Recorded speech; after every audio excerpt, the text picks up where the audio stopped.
क्या आपने कभी सोचा है कि कूड़ा बीनने वाला भी करोड़पति बन सकता है? आज हम एक ऐसी अनोखी और प्रेरणादायक कहानी सुनेंगे जो यह साबित करती है कि मुश्किल परिस्थितियों में भी बड़ा सपना देखा जा सकता है और उसे पूरा किया जा सकता है। यह कहानी है रामू की, एक साधारण कूड़ा बीनने वाले की, जिसने अपनी मेहनत और लगन से दुनिया को चकित कर दिया। तो आइए जानें कैसे रामू ने अपने सपनों को सच किया। कल्पना कीजिए, एक छोटे से गांव में एक युवक है जिसका नाम हम रामू मान लेते हैं। रामू की जिंदगी की शुरुआत बहुत ही साधारण थी। वह हर सुबह कूड़ा बीनने के लिए निकलता और दिन भर गंदगी के ढेर में से उपयोगी वस्तुएं निकालता।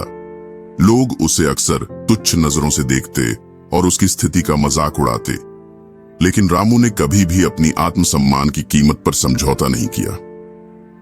उसने सोचा, क्या मेरे लिए केवल यही जीवन है? क्या मैं भी कभी कुछ बड़ा कर सकता हूं? यही सवाल उसकी सोच को बदलने की शुरुआत बन गया। एक दिन रामू ने महसूस किया कि सिर्फ कूड़ा बीनने से उसका जीवन नहीं बदलेगा। उसने अपने अनुभव और ज्ञान का उपयोग करने का फैसला किया। उसने रिसाइकलिंग की संभावनाओं पर शोध किया और स्थानीय संगठनों से मदद मांगी। उसने तय किया कि वह कूड़े से कीमती सामग्री निकालने के लिए एक रिसाइकलिंग प्लांट स्थापित करेगा। यह एक चुनौतीपूर्ण काम था, लेकिन उसने खुद को पूरी तरह से समर्पित कर दिया। रामू की योजना पर कुछ लोग हंसे, लेकिन उसने अपने आत्मविश्वास को बनाए रखा। उसने छोटे पैमाने पर शुरुआत की और लगातार प्रयास किया। धीरे धीरे उसका रिसाइकलिंग प्लांट सफल होने लगा।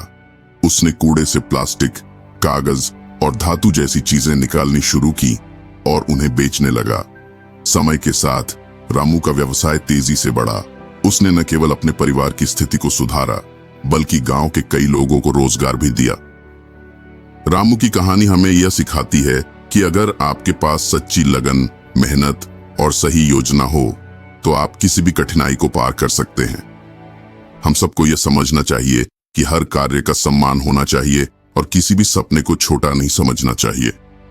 मेहनत और आत्मविश्वास के साथ आप भी अपने सपनों को साकार कर सकते हैं। तो दोस्तों, जब भी आप किसी मुश्किल का सामना करें, तो रामू की तरह अपने सपनों की ओर बढ़ते रहें और खुद पर विश्वास रखें। मेहनत का फल हमेशा मीठा होता है।